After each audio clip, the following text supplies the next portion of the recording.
Hola, soy Cora López y hablaré un poco acerca de los conceptos principales del psicoanálisis, donde estaré ligando con mi proyecto de investigación. Como hemos sabido, el psicoanálisis ha tenido gran impacto en la sociedad. Sus aportaciones hasta el día de hoy han sido muy significativas. Como podemos ver en la presentación, un personaje muy importante dentro del psicoanálisis es Sigmund Freud, pues es quien desarrolló y fundó el psicoanálisis. Pero más adelante no solo él, sino que más autores fueron dejando aportaciones muy significativas hasta el día de hoy. Regresando con Freud, esto lo ve como una teoría sobre el psiquismo y tratamiento de alteraciones. En la presentación también podemos observar una variedad de conceptos que iré explicando poco a poco. En primer lugar, veremos los 3 niveles en que define Freud al psicoanálisis. Número 1. Es un método de investigación que consiste esencialmente en hacer accesible el significado inconsciente de las manifestaciones de un individuo. El método se basa principalmente en la interpretación de las asociaciones libres del sujeto. En segundo lugar, el psicoanálisis es un método psicoterapéutico basado en dicha investigación para el tratamiento de los trastornos neuróticos. En tercer lugar, vemos el psicoanálisis es un conjunto de teorías de psicología y psicopatología, en las que se sistematizan los datos obtenidos por la investigación y el tratamiento psicoanalítico. Es de suma importancia mencionar que el objeto del psicoanálisis es el inconsciente, que forma parte del psiquismo humano. También hay que hacer notar una gran diferencia. Como lo hemos dicho anteriormente, el objeto del psicoanálisis es el psiquismo inconsciente, pero su propósito es el robustecimiento del psiquismo consciente.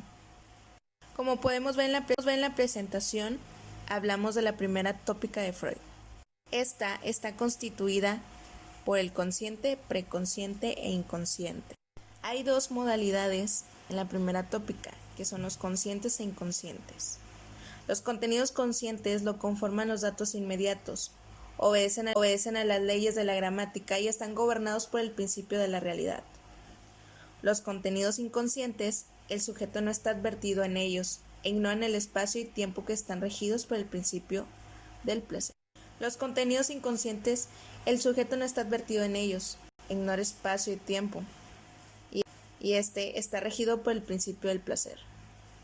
Los procesos inconscientes son de 2 clases, los que están sujetos a represión y los que están inconscientes de transformarse a conscientes, y de esta manera se le denomina preconsciente. Pasemos a la segunda tópica de Freud, que más adelante él mismo propuso. Esta está constituida por el yo, el ello y el superyo.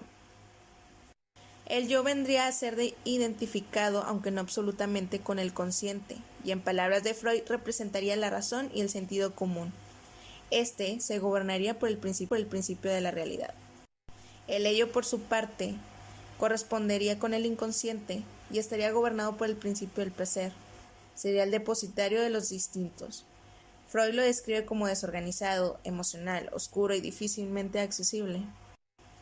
El superyo, que procede de la introyección de las figuras de los progenitores, tal como eran vividas en la niñez, y por lo tanto depositarias de lo que está bien y mal.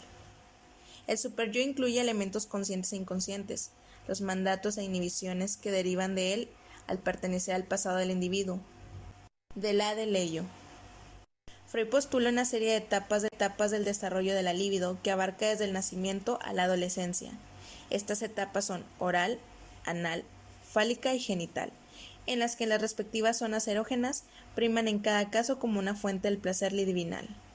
También aquí podemos mencionar el complejo de Edipo.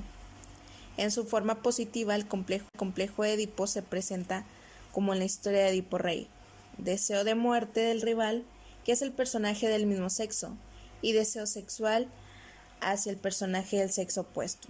En su forma negativa, presenta la inversa, amor hacia el progenitor del mismo sexo y odio y celos hacia el progenitor del sexo opuesto. Contenido manifiesto, contenido latente, actos fallidos. Los actos fallidos son los errores o fallos cotidianos que aparecen en áreas donde habitualmente el sujeto no los comete.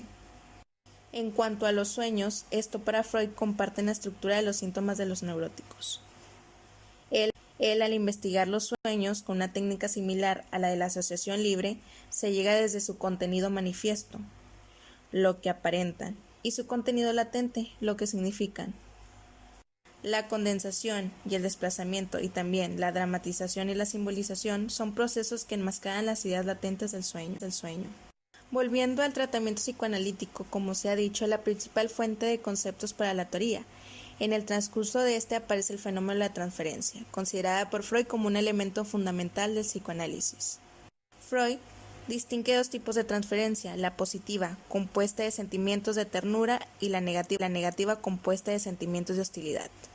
Por otra parte, cuando el analista, el que transfiere de este modo ideas, sentimientos o actitudes al paciente, el fenómeno se conoce como contratransferencia. Ahora bien, principalmente quise definir lo que son cada concepto para poder ligar con mi trabajo de investigación. Mi tema es el papel que juega el complejo de Edipo en la elección de pareja en una joven universitaria. Como lo habíamos dicho, de parte inconsciente que estará trabajando el psicoanálisis es la manera en que cómo estas características influyen a la hora de elegir una pareja y de esta manera poder formar una relación sentimental. Podemos ver cómo el yo y una contraparte del ello se juega en este tipo de papel, pues esta elección no se da al azar. Aquí es donde entra el superyo, con sus valores y moralidad sobre lo que está bien y lo que está mal, y que también esto va a influir sobre nuestra relación de pareja. Ahora bien, como cabe de mencionar, estaremos trabajando con el complejo de Edipo, en el cual se da en la etapa fálica y este se irá vivir entre una edad aproximada entre 3 y 5 años de edad.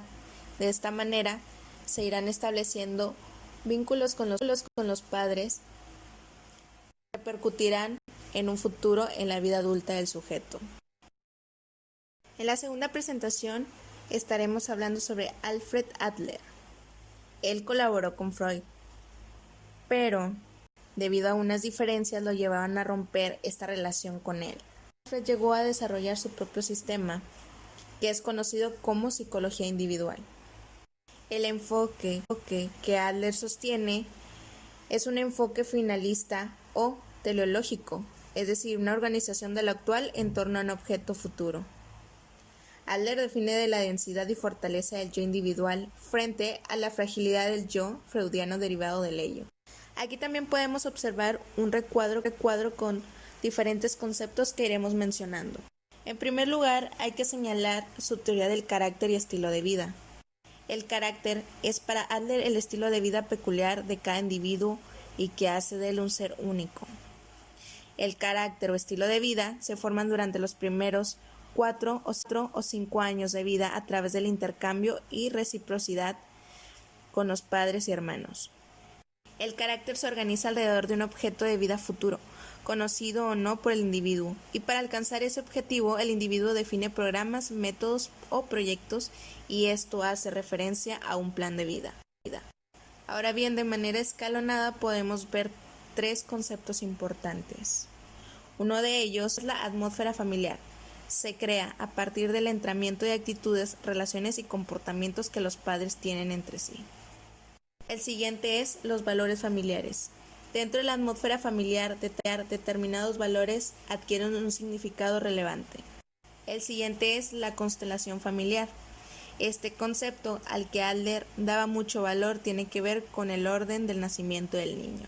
Ahora bien, podemos ir anudando mi tema también de esta manera con estos conceptos, pues la relación que los padres también establecen entre ellos, más adelante serán de forma significativa de la manera en que los adultos pueden ver, ya sea de manera positiva, quieran imitar estas actitudes o irse por el lado contrario, es decir, evadir las actitudes que los padres establecieron en su relación. Un concepto básico de Adler es el del complejo de inferioridad, el conjunto de ideas y sensaciones que surgen alrededor de la percepción del niño de su inferioridad orgánica. Para Adler, el sentimiento resulta en un estímulo continuo en el desarrollo psíquico del individuo en busca de su compensación. El opuesto de este complejo sería el apetito de poder, afán de hacer valer o afán de superioridad. Para Adler, el sentimiento resulta en un estímulo continuo en el desarrollo psíquico del individuo, en busca de su compensación. El opuesto de este complejo sería el apetito de poder, afán de hacer valer o afán de superioridad. La peculiar compensación, sobrecompensación o conducta reactiva de las mujeres que según Adler La peculiar compensación, sobrecompensación o conducta relativa de las mujeres que, según Adler, pueden sentir la inferioridad ligada a su sexo, y esto toma el nombre de protesta viril. Cabe mencionar que parte de las tres áreas básicas de las que se ocupa un individuo, es decir, a las que aplica su plan de vida son profesión, las relaciones de amistad y la sexualidad. En el individuo neurótico, la búsqueda de seguridad frente a la inseguridad que produce la sensación de inferioridad se trata de obtener siguiendo líneas ficticias directrices con las que violentan la realidad de un modo rígido, construyendo una existencia y un modo como si su orientación profesional, social y sexual no fuesen ficticias, sino adapta a la realidad. Así, recurre inconscientemente a lo que Adler llamó un arreglo. El tratamiento adleriano está basado en la idea de reeducabilidad. Incluso si se da un fondo de inferioridad real, la compensación o sobrecompensación son posibles. En cambio, del estilo de vida y el desarrollo de un sentimiento comunitario, es decir, el encuentro enriquecedor de lo individual y lo social, cuestión a lo que Adler daba mucha importancia. Serían objetivos de la terapia. Como podemos ver, son conceptos también muy importantes que el sujeto irá tomando a la hora de elegir su pareja. En este podrán tener un plan de vida, un estilo de vida que también influirá en esta decisión. Como lo dije anteriormente, no es una decisión que se dé al azar, sino que se toman en cuenta tanto lo que se está viviendo y también y principalmente podemos decir de manera inconsciente lo que nosotros queremos llegar a tener, ya sea para satisfacer nuestras necesidades. También lo podemos llamar como una compensación que sentimos ante nuestra inferioridad y queremos llenarla con esta persona que elegimos como compañero sentimental.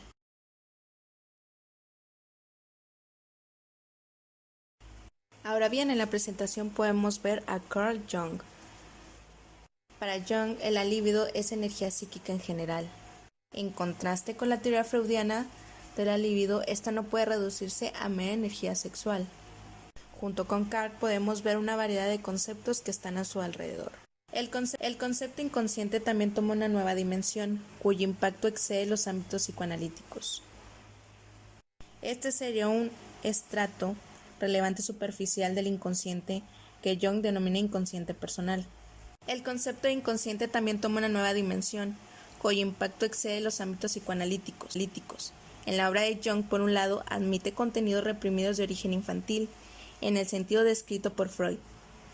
Este sería un estrato relativamente superficial del inconsciente, que Jung denomina inconsciente personal. Pero este consciente personal descansa sobre un estrato más profundo e innato, que es el inconsciente colectivo.